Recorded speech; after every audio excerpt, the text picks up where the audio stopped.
Welcome back students, आपका मेरे channel पर स्वागत है। आज का हमारा टॉपिक है पारिस्थितिक पिरामिड यानी कि इकोलॉजिकल पिरामिड्स। तो चलिए इसी के साथ हम अपना चैप्टर स्टार्ट करते हैं। खाद्य श्रृंखला यानी कि फूड चेन में अलग अलग पोषण सत्र पाए जाते हैं, यानी कि जो हमारी फूड चेन है उसमें पोषण के अलग अलग सत्र पाए जाते हैं, जिनके माध्यम से हम उत्पादक एवं उपभोक्ताओं के मध्य संबंध को देखते हैं।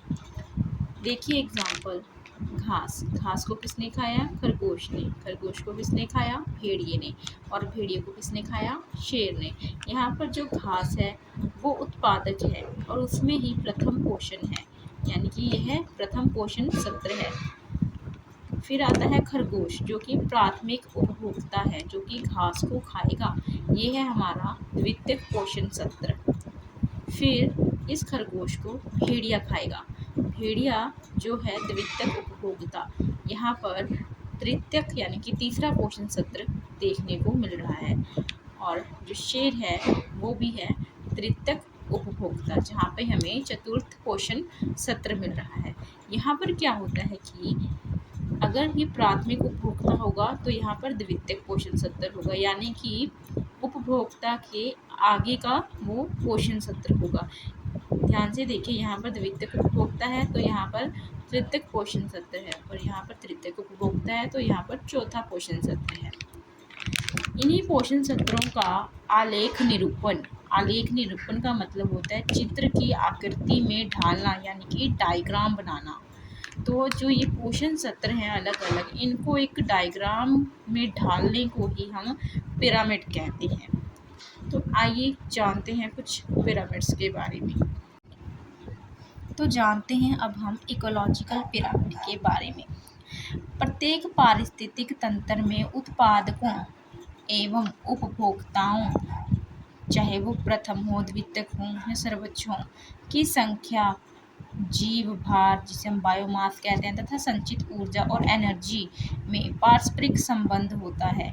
जब इन संबंधों को एक चित्र के रूप में दिखाया जाता है तो इन चित्रों को पारिस्थितिक पिरामिड कहते हैं, यानी कि उत्पादक और उपभोक्ताओं के मध्य जो भी क्रिया होती है उसे एक चित्र के माध्यम से दिखाने को ही हम पारिस्थितिक पिरामिड कहते हैं। पिरामिड कई तरीकों से बन सकता है, जैसे कि इसे हम संख्या के आधार पर बना सकते हैं, जीव भार के आधार पर बना सकते हैं, और ऊर्जा जो उन्हें प्राप्त होती है ऊर्जा, उसके आधार पर भी बना सकते हैं।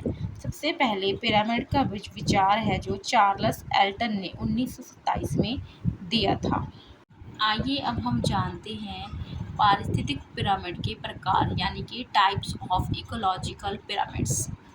तो सबसे पहले है जीव संख्या का पिरामिड, पिरामिड ऑफ नंबर्स। यह पिरामिड सीधा भी बनता है और उल्टा भी बनता है। फिर आता है जीव भार का पिरामिड, पिरामिड ऑफ बायोमास। ये भी उल्टा भी हो सकता है और सीधा भी। फिर आता है संचित ऊर्जा का पिरामिड, पिरामिड ऑफ एनर्जी। यह सिर्फ और सिर्फ सीधा बनता है, क्योंकि ऊर्जा का एक जीव से दूसरे में स्थानांतरण होता है, जिससे ऊर्जा की हानि होती है और वो एक ही दिशा में चलती है, इसलिए इसका सिर्फ सीधा पिरामिड ही बनता है। तो सबसे पहले हम जानते हैं जीव संख्या का पिरामिड, पिरामिड ऑफ नंबर्स। इसमें उत्पादकों और विभिन्न सत्रों के उपभोक्ताओं की संख्या के बीच का संबंध दर्शाया जाता है, यानी कि जो उत्पादक होते हैं वह और जो उनको उपभोग करते हैं वो उपभोक्ताओं, उनकी जो संख्या होती है उनके बीच का संबंध दिखाया जाता है। ऐसे पिरामिडों का आधार सदैव प्राथमिक उपभोक्ता की संख्या दर्शाता है, यानी कि इसके आधार में सबसे पहले हम प्राथमिक उत्पादक की संख्या देखेंगे तथा आधार के ऊपर के भाग में क्रमशः पहले प्रथम, फिर द्वितीय, फिर तृतीय या उच्चतम श्रेणी के उपभोक्ताओं की संख्या दर्शाते हैं। ये पिरामिड सीधे वर्ड तथा उल्टे इन्वर्टेड दोनों प्रकार के हो सकते हैं। सीधा घास स्थल और तालाब का पिरामिड बन सकता है और उल्टा पिरामिड एक पेड़ का हो सकता है। तो सबसे पहले अब हम देखते हैं घास स्थले का सीधा पिरामिड। इसमें आप इसका आधार देख सकते हो। इसके आधार में सबसे पहले हमें प्राथमिक उत्पादक देखने को मिल रहा है, जहाँ पर प्राथमिक उत्पादक है घास, और इस घास को सबसे पहले कौन खाएगा? टिड्डा, यानी कि प्राथमिक उपभोक्ता। और इन टिड्डों को खाने वाले कौन है? मेंढक, यानी कि द्वितीयक उपभोक्ता। और इन मेंढकों को कौन खा सकता है? बाज, यानी कि तृतीयक उपभोक्ता। गौर कीजिए कि ऊपर जाते हुए इनकी संख्या में कमी आई है। तो अब हम देखते हैं इसी तरह से एक और पिरामिड जो कि है तालाब का। इसमें जो जलीय पिस्सू होते हैं वो प्राथमिक उत्पादक होते हैं, और उनको भोजन कौन बनाती हैं? छोटी मछलियाँ, जो कि प्राथमिक उपभोक्ता का काम करती हैं।